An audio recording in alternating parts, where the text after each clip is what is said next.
A White House document arguing for tighter immigration laws states that immigrants who come here illegally and enter the workforce undermine job opportunities and reduce wages for American workers, as does the abuse of visa programs. The Wall Street Journal editorial page, hardly a bastion of bleeding-heart liberalism, comments acidly, what alternative economy are they living in? The real labor problem is a shortage, as the jobless rate has hit 4.2% nationwide, adds the Journal. America's tight visa caps are sending high-tech jobs to Canada and agricultural production to Mexico. The Trump White House is living in several alternative universes, and its approach to tax cuts is even more financially irresponsible than its assault on immigrants. Government officials have repeatedly stated that reduced tax rates would pay for themselves by generating extra economic growth. But that claim has no basis in fact.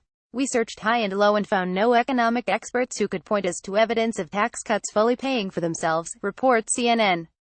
The Nonpartisan Committee for a Responsible Federal Budget accuses the administration of making a false claim and relying on magic bullets and fairy dust to pay for tax cuts. Another false claim bedeviling the administration was made by economics advisor Gary Cohn: the wealthy are not getting a tax cut under our plan. Washington Post fact-checkers labeled it a ridiculous statement and one of the biggest myths spread by Trump and his aides.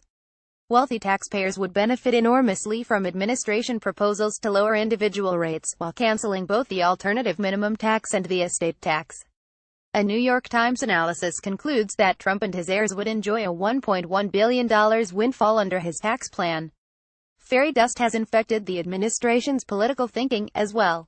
Since Republicans hold only 52 seats in the Senate, they have a very small margin for error, and yet the president keeps alienating GOP lawmakers with abusive taunts and threats of political retaliation.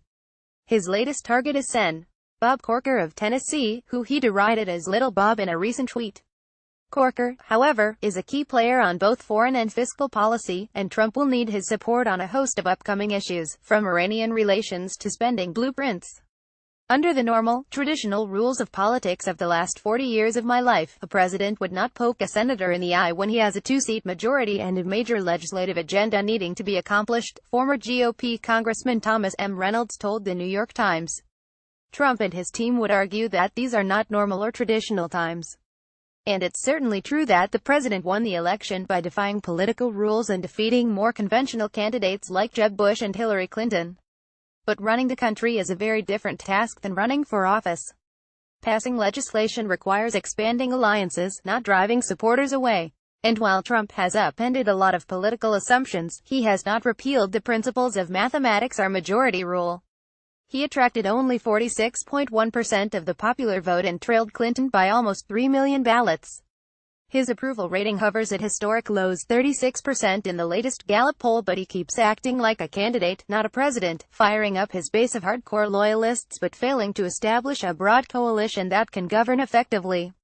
Donald Trump got elected with minority support from the American electorate, and most of his efforts thus far are focused on energizing and solidifying the 40% of Americans who were with him, primarily by attacking the 60% who were not, Republican pollster Whit Ayers told The Washington Post. That is great for his supporters, but it makes it very difficult to accomplish anything in a democracy. The Trump presidency is rooted in myth, not reality, fantasy, not facts. He's an entertainer, not an executive, a magician, not a manager. As Corker said in the Times, when I watch his performances, you know, it very much feels to me like he thinks as president he's on a reality television show. It's like he's doing The Apprentice or something. He's just putting on an act. Corker's right, with an ironic and dangerous twist in this reality show. Trump is the apprentice, not the boss. He's the amateur, not the pro. But he has a 4-year contract and no one can fire him, despite his disastrous first season. View archive.